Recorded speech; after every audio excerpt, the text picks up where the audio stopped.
Hello my dear student, कैसे हैं।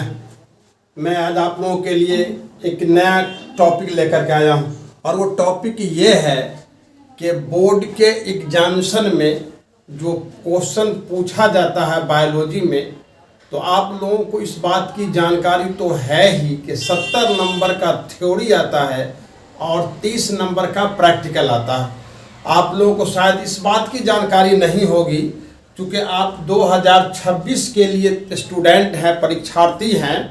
2009 से लेकर के 2017 तक, 2009 से 2017 तक जो बोर्ड का एग्जामिनेशन होता था उसमें 11 क्वेश्चन शॉर्ट आते थे और 4 क्वेश्चन लॉन्ग आते थे। शॉर्ट क्वेश्चन 2 मार्क का होता था और लॉन्ग क्वेश्चन 4 मार्क्स का होता था। 42 नंबर का 42 मार्क्स का क्वेश्चन स्टूडेंट को लिखना होता था और ऑब्जेक्टिव 28 नंबर का हुआ करता था। अभी आप लोग को जानकारी होगा कि 35 ऑब्जेक्टिव है, 35 शॉर्ट है, ठीक है। लॉन्ग मिला करके 35 का लिखना है और 35 का ऑब्जेक्टिव है। 50-50 इस बार ऑब्जेक्टिव है अभी और 50 जो है वो रिटन में है। देखिए मेरे बच्चों, आपको याद हो जाए और याद रखिए कि 9 में जो पूछा गया था तो 9 से लेके 17 तक में 11 क्वेश्चन ही शॉर्ट आते थे और लॉन्ग के 4 क्वेश्चन आते थे जो 4-5 मार्क्स के हुआ करते थे। शॉर्ट क्वेश्चन 2 मार्क्स का उस जमाने में भी था, लेकिन ऑब्जेक्टिव 28 ही था। बाद में बढ़ करके ऑब्जेक्टिव जो है वो 35 हो गया और फिर बोर्ड द्वारा लॉकडाउन के कारण, कम तैयारी के कारण, पढ़ाई स्कूल कॉलेज ज़्यादा बंद होने के कारण लॉकडाउन के समय में ये बात आ गई कि दोगुना क्वेश्चन दे दिया जाए। तो ऑब्जेक्टिव में 35 से बढ़ के हो गया 70 और ये जो 10 पूछा जाता था वो हो गया 20। इस बार भी आप लोगों को यही पैटर्न रहेगा। 70 ऑब्जेक्टिव रहेगा, लिखना रहेगा 35, 20 शॉर्ट रहेगा, लिखना रहेगा 10 और 6 जो है क्वेश्चन वो लॉन्ग रहेगा, आपको लिखना रहेगा 3। ये सब ध्यान दे करके लिखना है और इंस्ट्रक्शन भी आता है। हम आप लोगों को आज 1 साल का जो बायोलॉजी का क्वेश्चन है वो 2009 का, हम उसकी चर्चा करेंगे। हम 2009 में जो प्रश्न पूछा गया है हम उसकी बात करेंगे, उसका आंसर आप लोगों को बताएंगे। तो चलिए बिना देरी किए हुए आपको बताता हूँ कि साहब ये 2009 में कैसे पूछा गया था और क्या क्या पूछा गया था।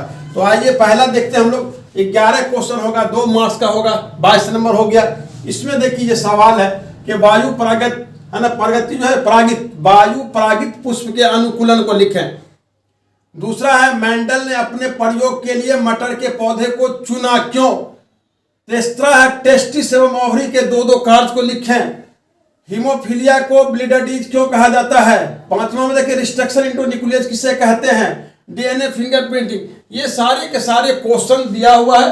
हम एक एक क्वेश्चन को आपको बता देते हैं, आप ध्यान से सुने और इसको याद भी रखें। ये आपके बोर्ड एग्जामिनेशन के लिए उपयोगी है, इसलिए कि अगर ये क्वेश्चन नहीं पूछा जाता है तो इससे संबंधित ऑब्जेक्टिव पूछा जाएगा। आपको तो नॉलेज होना ही चाहिए। आप परीक्षार्थी है, स्टूडेंट है, तैयारी कर रहे हैं, तो सारी जानकारी होनी चाहिए आपको। तो आइए मैं बताता हूं कि 2009 में क्या प्रश्न था और उसका उत्तर क्या होगा। तो आइए, पहला है वायु परागित पुष्प के अनुकूलन को लिखें। मतलब एनिमोफिली फ्लावर के एडेप्टेशन को लिखना है कि जो वायु के द्वारा जो पुष्प परागित होते हैं उसकी विशेषता क्या होती है। तो मेरे बच्चों ध्यान से सुनना है इसको। इसकी विशेषता होती है, अनुकूलन होता है इसका। पहले तो ये जो आकर्षित होता है, आकर्षित नहीं होते, इसके फ्लावर आकर्षित नहीं होते हैं। नंबर 2, इसके परागकण सूखे होते हैं। नंबर 3, इसके परागकण अधिक संख्या में बनते हैं।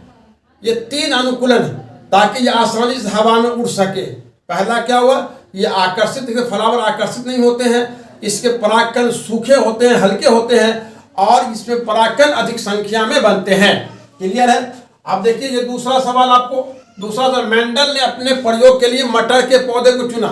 मेंडल को उस समय, जिस समय मेंडल अपने गार्डन में, जहाँ वो शिक्षक थे, विद्यालय के जो मठ में, स्कूल में वो टीचर थे, वहाँ जो वाटिका था वहाँ पर फ्लावर की कमी नहीं थी, पेड़ पौधे की कमी नहीं थी, लेकिन मेंडल ने मटर को ही सेलेक्ट किया। तो कुछ तो बात होगी भाई यार, मेरे बच्चों कुछ तो विशेषता होगी मटर के पौधे में दूसरे पौधे से अपेक्षा में, कुछ तो बात होगी जो मेंडल को यही भाग गया कि हम मटर के पौधे पर ही प्रयोग करें। तो आइए हम लोग बताते हैं, मैं बता रहा हूँ आप लोगों को कि मेंडल ने मटर के पौधे को अपने प्रयोग के लिए क्यों चुना।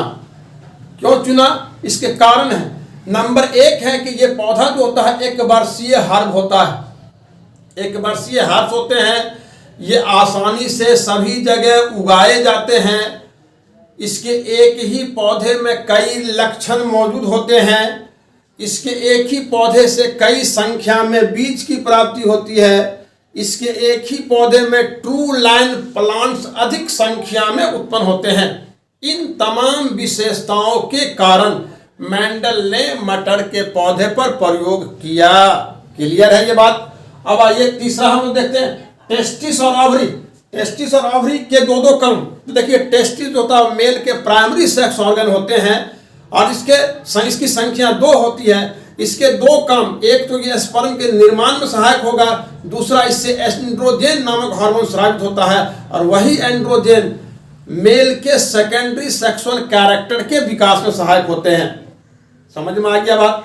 अब देखिए ओवरी, तो फीमेल में ओवरी भी जो होते हैं वो फीमेल के प्राइमरी सेक्स ऑर्गन होते हैं और इसकी संख्या 2 होती है और इससे भी 2 जो काम इसके हैं, ओवरी के जो मुख्य 2 काम है, एक तो है ओवम के निर्माण में सहायक होता है, दूसरा है कि ओवरी से एस्ट्रोजन और टेस्टोस्टेरोन नामक हार्मोन स्रावित होता है जो फीमेल के सेकेंडरी सेक्सुअल कैरेक्टर के विकास में सहायक होते हैं। तो मेरे बच्चों ये टेस्टिस और ओवरी काम हो गए। अब देखिए हीमोफीलिया। हीमोफीलिया को हम ब्लीडर डिजीज क्यों कहते हैं। देखिए थोड़ी समय में ये सारा आंसर आपको सच में हम बता देंगे और ये सारा का सारा आंसर थोड़ा समय दे करके ध्यान से अगर सुनेंगे, रटने की जरूरत नहीं है आपको, सिर्फ ध्यान से सुनेंगे तो ये सारा का सारा क्वेश्चन आपके माइंड में सेट हो जाएगा और यदि इससे पूछा गया बोर्ड के एग्जामिनेशन में तो आपको आंसर देने में सहूलत होगी। और इसके अलावा इसके आंसर को आप समझेंगे, याद करेंगे तो ऑब्जेक्टिव बनना भी तय है। तो आपके अच्छे स्टूडेंट बनने के लिए, अच्छी तैयारी के लिए इसका ध्यान रखना भी जरूरी है। तो आइए कम समय में आपका 1 साल के क्वेश्चन की तैयारी हो जाएगी। सिर्फ ध्यान से सुनना है और दिमाग में बना करके रखना है। चलो मेरे बच्चे अब देखते हैं हीमोफीलिया को ब्लीडर डिजीज क्यों कहते हैं। तो हीमोफीलिया, पहली बात कि हीमोफीलिया एक प्रकार के जेनेटिक डिजीज होते हैं, आनुवंशिक रोग होते हैं, जन्मजात रोग होते हैं और इस रोग में रोगी को थोड़ा कटने, फटने और चोट लगने पर ब्लड का बहाव अधिक समय तक होता रहता है। इसी कारण ब्लड के अधिक बहाव के कारण, अधिक ब्लड निकलने के कारण हम हीमोफीलिया को ब्लीडर डिजीज कहते हैं। समझ में आ गया मेरे बच्चों। क्लियर कंसेप्ट है। तो आइए अब अगला क्वेश्चन में देखते हैं, रिस्ट्रक्शन इंडोन्यूक्लियेज क्या है। रिस्ट्रक्शन इंडोन्यूक्लियेज क्या है। तो रिस्ट्रक्शन इंडोन्यूक्लियेज एक प्रकार के इंजाइम होते हैं और ये एक विशेष प्रकार के इंजाइम होते हैं। ये एक ऐसा इंजाइम होते हैं जो डीएनए अणु को काटते हैं। तो हम इसको रिस्ट्रक्शन इंडोन्यूक्लियेज को डीएनए अणु की कैंची भी कहते हैं, मोलेकुलर सीजर ऑफ डीएनए। हम डीएनए अणु की इसकी कैंची भी कहते हैं। समझ में आ गया बात। अब देखिए डीएनए फिंगरप्रिंटिंग के 2 उपयोग। तो डीएनए फिंगरप्रिंटिंग ये एक प्रकार का मॉडर्न टेस्ट होता है, यह आधुनिक जांच है और ये जांच जो होती है वो शॉर्टहर्म ब्लॉटिंग टेक्निक में होती है। और डीएनए जांच अभी के समय में बहुत ही महत्वपूर्ण है और आप लोग जानते होंगे डीएनए फिंगरप्रिंटिंग के बारे में, डीएनए फिंगरप्रिंटिंग टेस्ट के बारे में, डीएनए टेस्ट के नाम से भी जाना जाता है। और इस जांच का जो उपयोग है वो अपराधियों को पकड़ने में मदद मिलता है। नंबर 1 में है इसका जो है अपराधियों को पकड़ने में सहायक होता है। दूसरी बात यह है कि ये विवादित संतान के माता पिता को पहचानने में भी सहायक होते हैं। तीसरी बात, अगर कोई व्यक्ति मर जाता है उसके निकटतम परिजनों को पहचानने में भी सहायक होते हैं। तो हम कह सकते हैं कि डीएनए फिंगरप्रिंटिंग का जो इम्पोर्टेंस है वो 3 है, अपराधी को पकड़ने में, विवादित संतान के माता पिता को पहचानने में और तीसरी बात है कि मृत व्यक्ति के निकटतम परिजनों को पहचानने में। समझ में आ गई बात। अब चलिए हम लोग टिश्यू कल्चर किसे कहते हैं। 7वां क्वेश्चन है टिश्यू कल्चर। सिर्फ सुन लेना, ध्यान से रटना नहीं है, सुन लेना है, याद हो जाएगा ये आप लोग एकदम आसानी से याद हो जाएगा, कहीं कोई दिक्कत नहीं है इसमें। टिश्यू कल्चर की परिभाषा दे। तो रासायनिक घोल में केमिकल जो मीडियम है, केमिकल मीडियम में कल्चर डेवलप्ड टिश्यू के उत्पादन की क्रिया को हम बोलते हैं टिश्यू कल्चर। तो क्या बोल देंगे परिभाषा में, रासायनिक पोषक घोल में उत्तक के वृद्धि या उत्तक के निर्माण की क्रिया को टिश्यू कल्चर कहा जाता है। टिश्यू कल्चर भी एक प्रकार के आधुनिक पादप प्रजनन विधि होते हैं और इसके द्वारा भी, इस विधि के द्वारा भी नए नए गुण वाले पौधे उत्पन्न किए जाते हैं। अब आइए मेडिसिन के क्षेत्र में बायोटेक्नोलॉजी की भूमिका। तो आप तमाम लोग जानते हैं, आप लोगों को जानकारी होगी, आप ऑफलाइन ऑनलाइन क्लास में कहीं भी आप पढ़े होंगे, किताब को खुद से पढ़े होंगे। तो अभी के समय में जो बायोटेक्नोलॉजी है वो एक नया साइंस, एक नई शाखा है बायोलॉजी में, बायोटेक्नोलॉजी। तो बायोटेक्नोलॉजी का हम मेडिसिन के क्षेत्र में क्या योगदान है, तो हम लोग जानते हैं कि बायोटेक्नोलॉजी का मेडिसिन के क्षेत्र में बहुत महत्वपूर्ण योगदान है। एंटीबायोटिक का निर्माण बायोटेक्नोलॉजी के द्वारा, प्रोटीन का निर्माण बायोटेक्नोलॉजी के द्वारा, ऑर्गेनिक एसिड का निर्माण बायोटेक्नोलॉजी के द्वारा, इंजाइम का निर्माण बायोटेक्नोलॉजी के द्वारा। ये तमाम जो निर्माण होते हैं औद्योगिक स्तर पर मेडिसिन के क्षेत्र में, ये काफ़ी सहायक हैं बायोटेक्नोलॉजी का मेडिसिन के क्षेत्र में। हम कोई भी दो नाम दे सकते हैं, जेनेटिक इंजीनियरिंग भी इसके अंदर आएगा, मोलिकुलर डायग्नोसिस भी इसके अंतर्गत आएगा। ये सब के सब बायोटेक्नोलॉजी के इम्पोर्टेंस है मेडिसिन के क्षेत्र में। चलिए अब देखते हैं जन्मजात रोग किसे कहते हैं। जन्मजात रोग को परिभाषित करना है तो सिंपल सी बात है, ऐसे रोग जो जन्म से मौजूद हो हम उसको जन्मजात रोग कहेंगे। क्या बोलेंगे, ऐसे रोग जो जन्म से मौजूद हो उसको हम जन्मजात रोग कहते हैं, कॉन्जेनिटल डिजीज कहते हैं। और ये एक प्रकार का जेनेटिक डिजीज भी होता है जो जन्म से मौजूद होते हैं। हीमोफीलिया है, कलर ब्लाइंडनेस है, सिकल सेल एनीमिया है, ठीक है, उसके थैलेसीमिया है, फिनाइलकेटोनुरिया है। ये जो भी जेनेटिक डिजीज है सारे के सारे डिजीज कॉन्जेनिटल डिजीज होते हैं, जन्मजात रोग होते हैं। समझ में आ गया बात। आइए अब हम लोग देखते हैं कुछ वन्य जीवों के विलुप्त होने के कारण बताना है। अब जानते हैं कि ये जो वन्य प्राणी है, वाइल्ड लाइफ है, क्यों विलुप्त हो रहे हैं, क्यों समाप्त हो रहे हैं, क्यों नष्ट हो रहे हैं। इसके कारण भी हम ही लोग हैं, आप लोग हैं। वनों को कटाई कर देते हैं, प्रदूषण को फैलाते हैं, पर्यावरण का अतिदोहन करते हैं, जंगली जानवर का शिकार कर लेते हैं। तो इन तमाम कारणों से इस बेचारे की संख्या दिन प्रतिदिन घटती जा रही है और धरातल से कई जाति तो विलुप्त भी हो चुके हैं। जैसे डायनासोर देखिए, डोडो पक्षी देखिए, आपको काला हिरन देखिए, ठीक है, उजला भालू देखिए, ये सब नहीं मिल पा रहे हैं क्योंकि ये जंतु विलुप्त हो गए। इसमें सबसे बड़ा कारण है वनों की कटाई और पर्यावरण का अतिदोहन। इन कारणों से वन प्राणी विलुप्त होते जा रहे हैं। समझ में आ गया। जेनेटिक इंजीनियरिंग को परिभाषित करना है तो मेरे बच्चे, जेनेटिक इंजीनियरिंग ये बायोटेक्नोलॉजी में दो प्रिंसिपल होता है, एक जेनेटिक इंजीनियरिंग, एक केमिकल इंजीनियरिंग होता है।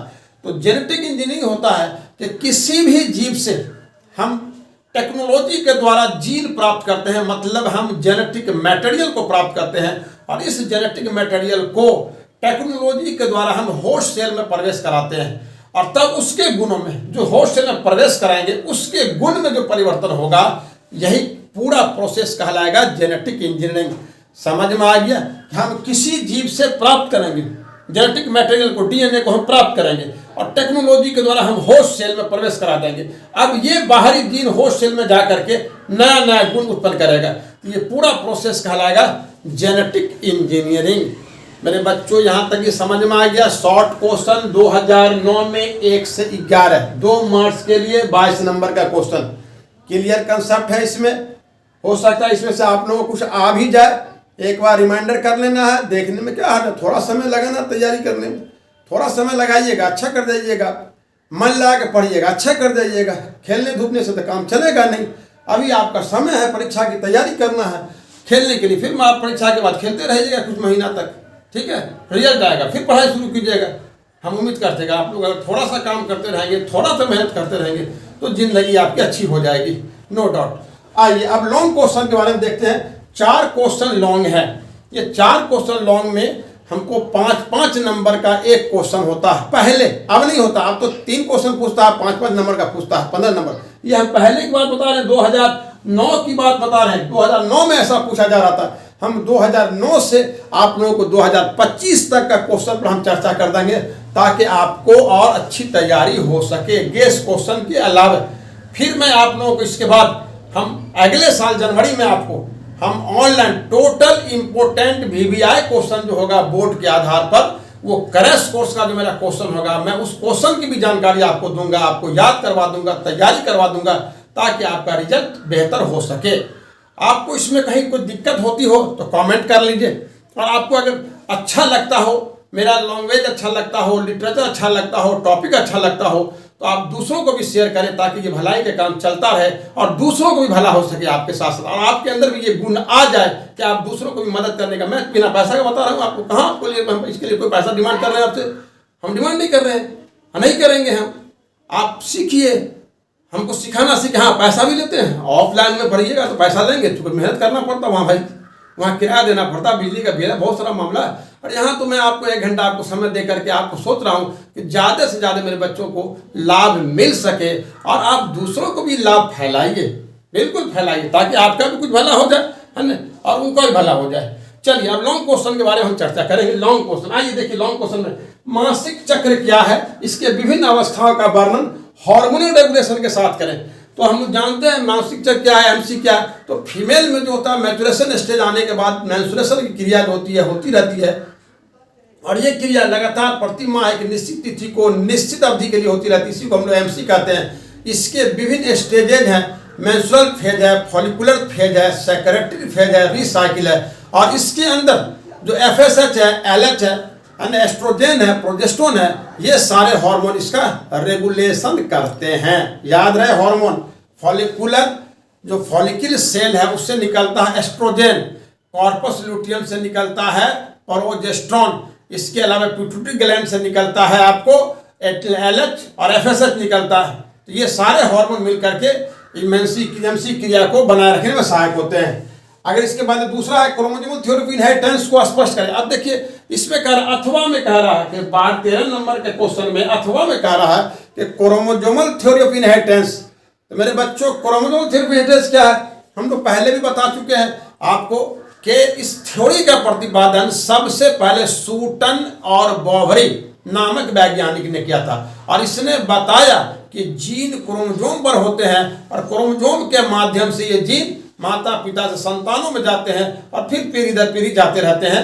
तो इस क्रिया को, इस प्रोसेस को क्रोमोसोमल थ्योरी ऑफ इनहेरिटेंस कहते हैं। हालांकि इसकी पुष्टि जो है वो TH मॉर्गन नामक वैज्ञानिक ने आपको ड्रोसोफिला नामक फल मक्खी पर प्रयोग करके भी सिद्ध कर दिया था, क्रोमोसोमल थ्योरी ऑफ इनहेरिटेंस सही है।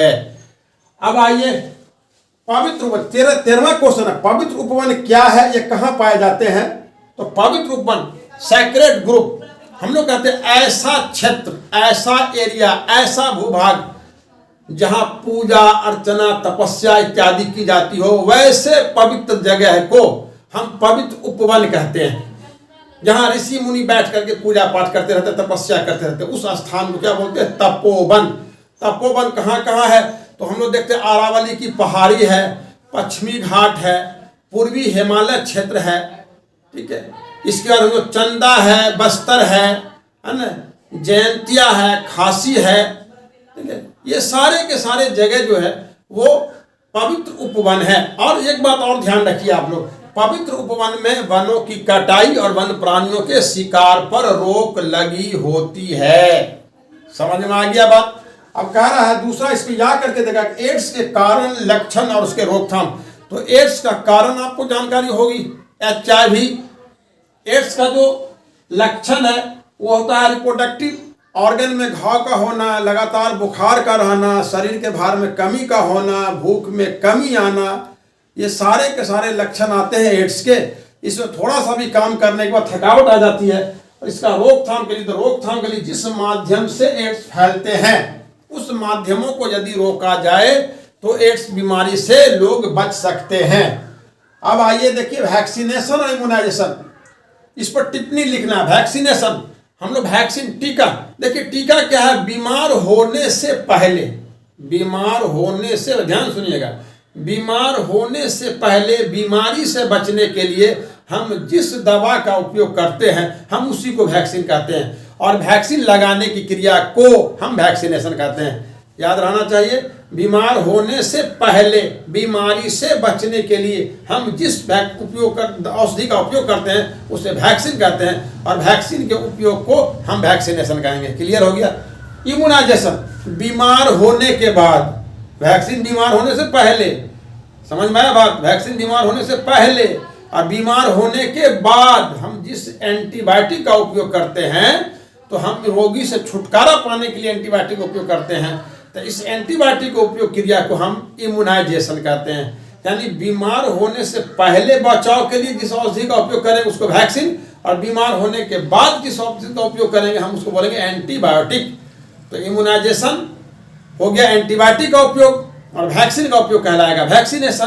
क्लियर है। अब देखिए इसमें हम लोग बायोटेक्नोलॉजी के औद्योगिक उपयोग पर प्रकाश डालना है। बायोटेक्नोलॉजी औद्योगिक यानी कि इंडस्ट्रियल, ये बायोटेक्नोलॉजी है, बायोटेक्नोलॉजी का इंडस्ट्रियल इंपॉर्टेंस क्या है। तो देखिए, जो हम लार्ज स्केल पर जब हम कॉमर्शियली किसी चीज़ का उत्पादन करते हैं तो उसमें भी बायोटेक्नोलॉजी की भूमिका महत्वपूर्ण होती है। जैसे एंटीबायोटिक का निर्माण करना है, हमको प्रोटीन का निर्माण करना है, हमको इंजाइम का निर्माण करना है, हमको ऑर्गेनिक एसिड का निर्माण करना है, तो ये लार्ज स्केल पर होगा, ये बड़े स्तर पर होगा, कमाई करने के लिए होगा, बिजनेस करने के लिए होगा। तो इसको हम लोग कहते हैं औद्योगिक क्षेत्र में इंडस्ट्रियल इंपॉर्टेंस, है ना, फ्रॉम बायोटेक्नोलॉजी।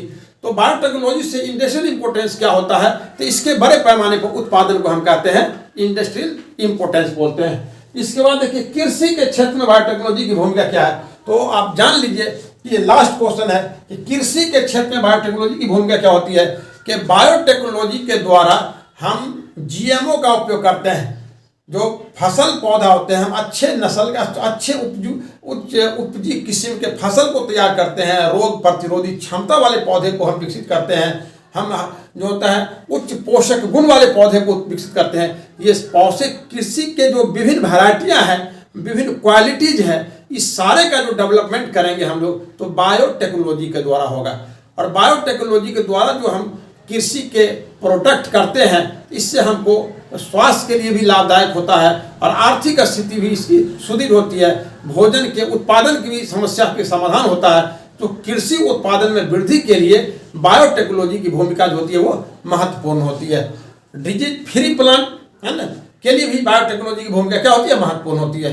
तो ये एक साल का देखिए 2009 का ये शॉर्ट लॉन्ग क्वेश्चन है। मैं इसका जो आंसर आपको बता दिया। हम उम्मीद करते हैं कि अगर आप ध्यानपूर्वक सुने होंगे इसका सारा का सारा आंसर आपको याद रह जाएगा और आपको एग्जामिनेशन भी मदद करेगा और आपको ज़िंदगी में भी ये सारे के सारे प्रश्न का उत्तर आपको याद रहेगा और आपको इसका लाभ मिलेगा। तो मेरे बच्चों, हम ये बताना चाहते हैं कि मेरा जितना भी YouTube चैनल पर हम पहला चैप्टर से लेकर 10 चैप्टर तक आपको हम दे चुके हैं, इस पर 1 शॉर्ट वीडियो डाल चुके हैं। बाकी का भी 6 वीडियो हमको और डालना है। 11, 12, 13, 14, 15, 16 तक हम वीडियो डालेंगे और उसके बाद हम बीच बीच में आपको ये 9 से लेकर के 2025 तक का हम जो क्वेश्चन है बायोलॉजी का शॉर्ट लॉन्ग क्वेश्चन हम आपको बता देंगे और आगे हम ऑब्जेक्टिव भी आपको हम इसका सॉल्व करेंगे। आपको चाहेंगे कि आपकी तैयारी पूरी जनवरी तक में बेहतर से बेहतर आपकी तैयारी हो जाए। आपकी तैयारी ही हमारे लिए सबसे ज़्यादा महत्वपूर्ण है, आपका रिजल्ट हमारे लिए सबसे ज़्यादा बेस्ट है। तो हम चाहेंगे कि हमारी थोड़ी मेहनत और आपकी थोड़ी मेहनत के बाद रिजल्ट बेहतर हो जाएगा, तो क्यों नहीं प्रयास करना चाहिए।